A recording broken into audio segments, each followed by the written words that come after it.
Ça, c'est Arnaud. Ça, c'est Marie. Ça, c'est Stéphane. Je vous déteste tellement. Ça, c'est Pierrick. Et ça, c'est vraiment toi. Vous vous demandez probablement comment on en est arrivé là. Nous aussi. Il y a quelques temps, le Muséum national d'histoire naturelle m'a mise au défi tester Vigitaire, leur programme de sciences participatives autour des cailloux. Tu parles que ça m'intéressait. Donc j'ai réuni ma gang de géologues amateurs et nous sommes allés faire un petit tour en région chez nos amis perpignanais qui sentent bon le soleil et les rousquilles à la découverte du massif du Canigou dans les Pyrénées-Orientales. On regarde. Valentine? Oui? Qu'est-ce qu'on fout là? Eh bien, Janine. Il s'est passé quoi parce que j'étais hors champ? Ah ouais, d'accord. Qu'est-ce qu'on fout là? Eh bien, Jacqueline, nous sommes ici pour faire de l'urbex, mais à la campagne, c'est un peu du rurex. Et le but, c'est de trouver des affleurements de cailloux qui soient un peu curieux ou alors insolites ou grandioses. Et du coup, Valentine, c'est quoi un affleurement? C'est une roche du sous-sol qui ressort en surface et comme ça on la voit. C'est pas de la vieille caillasse toute naze comme ça là, ça c'est du quaternaire, on s'en fiche, blague de géologue. Du coup, on cherche des affleurements. Et attention à ne pas confondre avec un effleurement.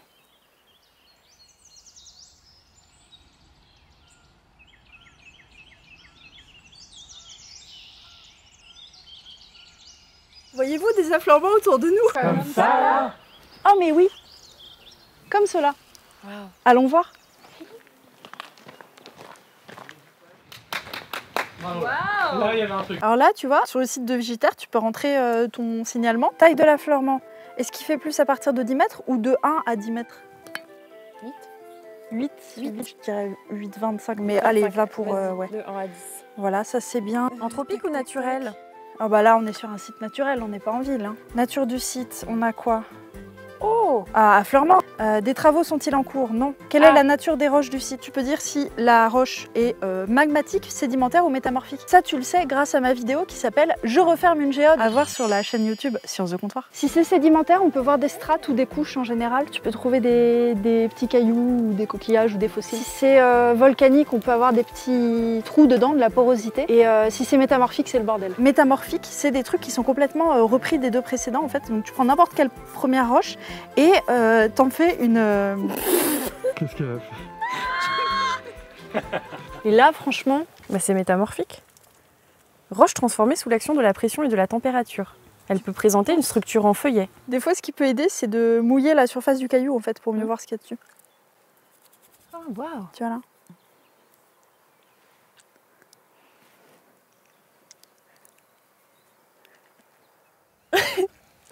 Oh, waouh! Oh, wow!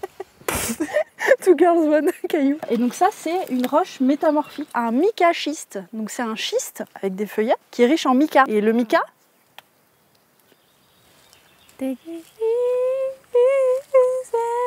c'est un minéral qui est en feuillet aussi et qui brille. Donc c'est métamorphique. Donc c'est métamorphique, tout ça pour ça. Wow. Mais si jamais tu sais pas, et bah t'es pas obligé de le renseigner en fait. Tu peux juste dire oh là on a vu des cailloux rigolos. Et puis après il y a des vrais géologues qui rentrent sur le terrain quoi. Voilà. Donc après il nous faut des photos du site. Mais pas n'importe quelle photo. Il nous faut une échelle. Parce que sinon comment tu sais si c'est un truc tout petit ou très grand? On peut prendre une pièce de monnaie si c'est un petit machin.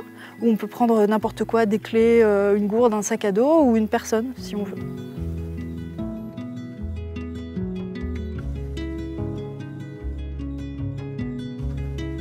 Non, faut prendre tout l'affleurement, pas juste Ah ouais. Stéphane. Pardon. Une fois notre signalement envoyé sur le site de Vigitaire, il parvient à des géologues relais du programme qui vont l'étudier et nous faire des retours dessus, histoire de faire avancer la science. Sur cette vidéo, on a eu la chance d'être accompagné par un vrai géologue en chair et en os pour nous en dire plus sur cet affleurement du plus bel effet. Et voici ce qu'il nous a dit. Mais c'est pas tout, car il nous a aussi dit ceci. Vous êtes devant les plus vieilles roches des Pyrénées. Voici donc comment ce micachiste s'est formé. Nous sommes il y a 600 millions d'années au fond de l'eau. Nous levons les yeux au ciel quand une délicate neige marine nous chatouille joyeusement le museau. Cette neige, c'est du sable et des cadavres de bestioles de toute taille, du plancton aux poissons et aux passagers du Titanic. Ces sédiments vont s'accumuler au fond de la mer et donner des roches sédimentaires. On fait un bond dans le temps maintenant. Nous sommes 300 millions d'années avant Bernard Ménez. Ce cimetière marin est pris en sandwich dans la formation d'une nouvelle chaîne de montagnes et ce faisant, il se fait cuire et recuire telle une bonne bouillabaisse. Cette chaîne qui sort de terre, c'est la chaîne hercynienne. L'Hercynien, c'est une époque très lointaine où l'ancien continent de Gondwana s'est rapproché d'un continent situé plus au nord et ça a écrasé tout ce qu'il y avait entre les deux et ça a donné la chaîne hercynienne que l'on peut suivre du Maroc en Asie centrale et qu'on retrouve sur l'autre rive de l'Atlantique. Et pendant cette grande compression Saras, oui c'est le terme scientifique, des fluides chauds, avec de la vapeur d'eau dedans, en profitent pour se balader à l'intérieur de ces pauvres roches. C'est ce qu'on appelle des remontées hydrothermales. Sauf que l'eau n'est pas toute seule à squatter la roche, elle transporte avec elle des éléments chimiques qui vont précipiter à l'intérieur du caillou. Et c'est ainsi qu'entre en scène la star du coin, le fer. Ce qui explique pourquoi ici, les cailloux prennent des colorations rouille par endroits ou arborent de beaux cristaux. Ça c'est de l'hématite je pense. Elle est associée à du quartz. Il y a des quartz filoniens. Ça c'est des choses hydrothermales. Et non, l'hématite c'est pas une maladie, c'est un minéral riche en fer. Et ce sont ces minerais qui ont été exploités depuis l'Antiquité et jusqu'au début du XXe siècle, dans le secteur où nous sommes.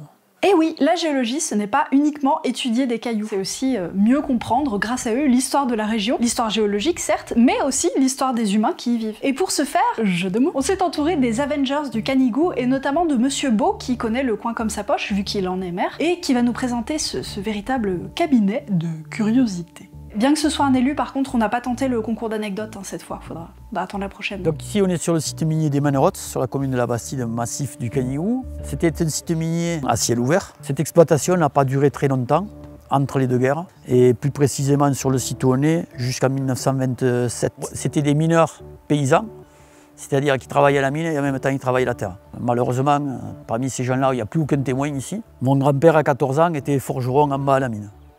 Donc il faisait sa journée, il faisait 10 heures, et en redescendant, il s'arrêtait travailler le champ de maïs ou de pommes de terre suivant la saison et le travail qu'il y avait. Donc c'était des gens qui faisaient 13 à 14 heures par jour. La pénibilité du travail fait qu'on n'a pas beaucoup de témoignages. Je pense que mon grand-père n'a jamais voulu pratiquement témoigner. C'est très compliqué et tout ce qu'on sait, on a dû l'apprendre un peu par nous-mêmes, en faisant quelques expériences et en essayant de rechercher un petit peu. Donc on est arrivé à découvrir des choses.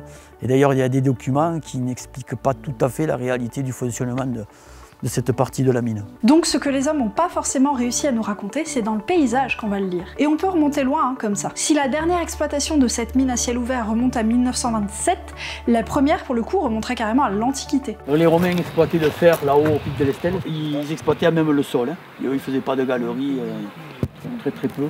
Il y a quelques vestiges là-haut. Il y avait une voie qu'on appelle la voie romaine qui descendait toute la montagne, qui passe en face, sur le mamelon qui est en face. C'est cool? C'est bon? Allez.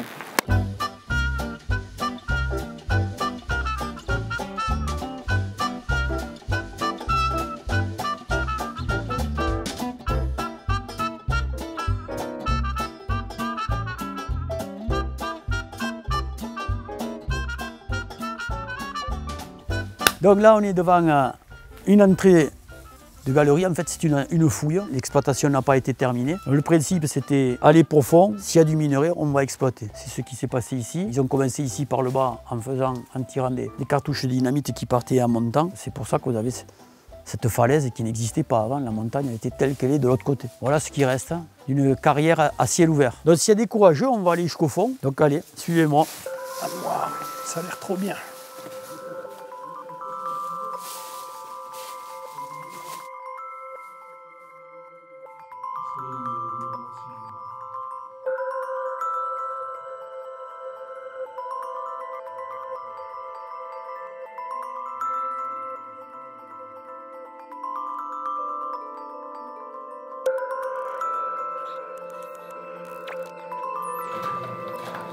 Et donc c'est comme ça qu'on extrayait le minerai de fer, en faisant sauter des pans entiers de montagne. Tout en délicatesse, donc. Bon, voilà.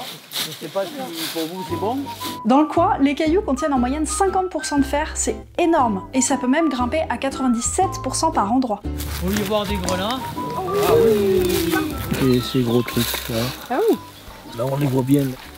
Waouh. Bon, là, ils viennent de trouver un point noir sur un caillou. Ils font semblant que c'est quelque chose d'intéressant. Je vais essayer de me fondre dans le groupe en faisant aussi semblant que ça m'intéresse. Waouh, un grenat. Fun fact, le grenat s'appelle comme ça parce qu'il ressemble au petit grain dans la grenade. On a exploité le grenat à côté du château de Caladroit, là où il y a un bon vignoble actuellement. Ça fait bien longtemps que les grenats catalans ne sont plus faits avec de la pierre locale. Oh. Bah oui, parce que c'est pas nécessairement des pierres qui ont la qualité pour les tailler.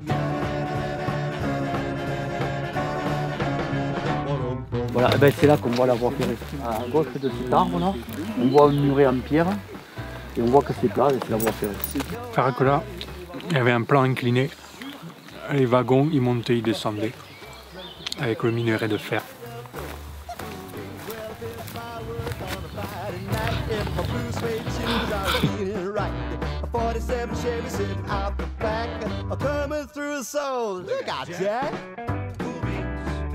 Ces wagons acheminaient le minerai jusqu'au four, tout en bas, où il était grillé pour en extraire une partie du fer. Mais on y reviendra. Ça c'est un bout de minerai. Ah oui. Bon, ça pèse. Ouais. Voilà. Et là je vais vous en donner un, il est plus gros. Ah, il est plus léger. Voilà, il est plus léger. Tout simplement parce que ça c'est une scorie. Ça a été fondu. Ils ont transformé ça pour en sortir le fer et voilà ce qu'il en restait. Et en face là, on a tout un tas de cailloux. C'est des blés là. Ouais. En fait c'est du minerai qui a été extrait.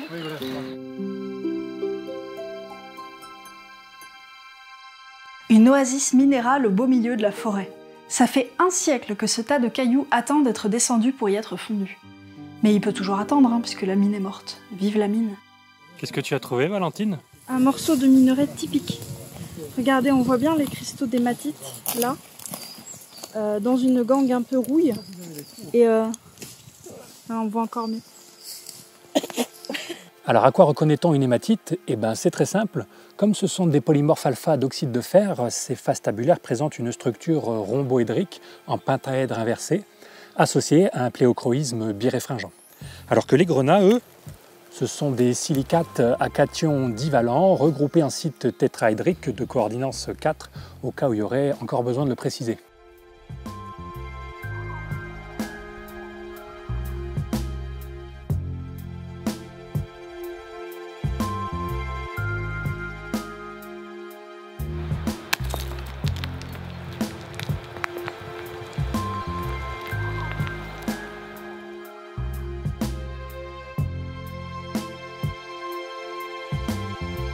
Et c'est pas fini, parce qu'il faut bien l'alimenter, hein, ce four. Bon alors, avec du charbon, ça d'accord, mais il faut aussi entretenir la flamme. Et pour attiser cette flamme, il nous faut de l'eau.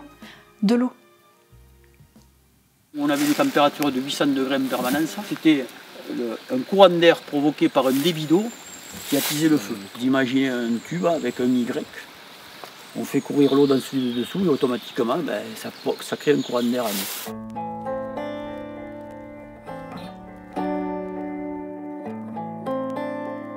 Valentine, tu n'étais pas censée être avec des amis géologues? Je suis pas d'amis.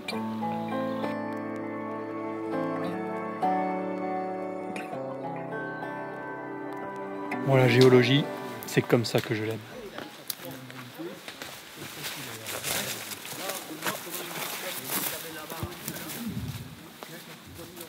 Bon, il n'y a rien de net, mais tout est pareil du coup. Vous avez aimé ces cailloux? Vous avez aimé cette balade? Eh bien tant mieux. Ce qui est bien, c'est de protéger la nature. Et donc si vous aimez la nature, ne ramassez pas des cailloux sur le bord de la route et tout, parce que ça fait de l'érosion. Vous voulez pas éroder vos paysages. Donc c'est pour ça que les cailloux, on les regarde avec les yeux. Nous, on repartira avec absolument rien dans nos poches, parce qu'on est juste venu là pour s'instruire et voir la beauté des lieux. Valentine, on y va?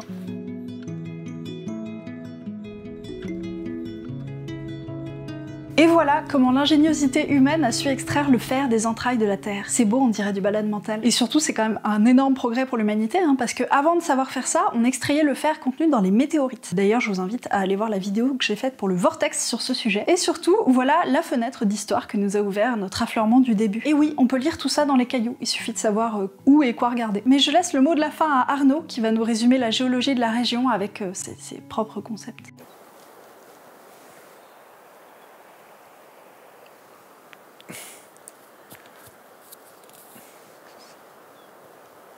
Comme ça, non?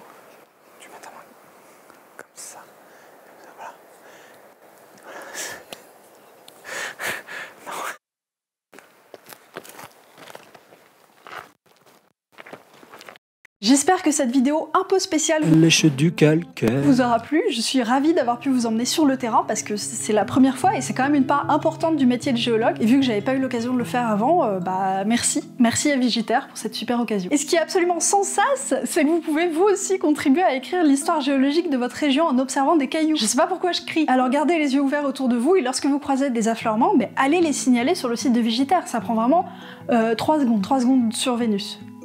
Parce que contrairement à ce qu'on pourrait penser, tout n'est pas cartographié, même en France. Même juste, vous sortez de chez... Eh ben non. Et donc, au gré des éboulements, des glissements de terrain ou des travaux de BTP, on peut voir apparaître des nouveaux affleurements qui risquent de disparaître aussi vite qu'ils sont apparus sous nos yeux. D'où l'utilité de renseigner tout ça pour que des scientifiques puissent aller explorer les parages et améliorer notre connaissance du sous-sol. Et du coup, de l'histoire géologico-culturelle de votre région. Et si vous voulez un tuto plus détaillé de comment qu'on fait sur le site de Vigiterre, je vous invite à aller voir la vidéo de Géolynx, dont je mets le lien en description. Vous avez maintenant toutes les clés pour participer, alors enfourchez votre boussole, chaussez votre carte IGN et coiffez votre saucisson, on part à l'aventure. On y va là. D'ailleurs j'y vais.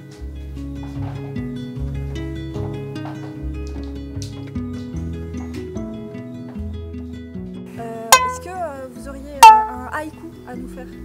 Oui. Très Stéphane, un mot pour décrire cette aventure? excitant.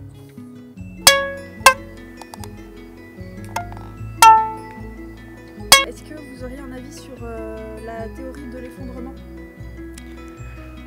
Moi je suis venu là pour les affleurements et j'en ai vu. Pour ou contre l'islamo-gauchisme? Plagioclase biréfringent. Un avis sur le conflit israélo-palestinien? Oui. Quel effet ça fait d'être un auteur à succès? Structure rhomboédrique. Qu'est-ce que vous pensez du vaccin Pfizer? Est-ce qu'il est sûr par rapport à AstraZeneca? J'ai reçu un mail de FaZe. Je peux pas commenter plus que ça. Faites vos recherches. Ouais. Merci.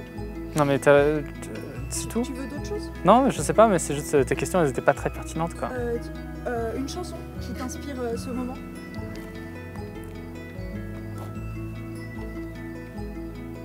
Non.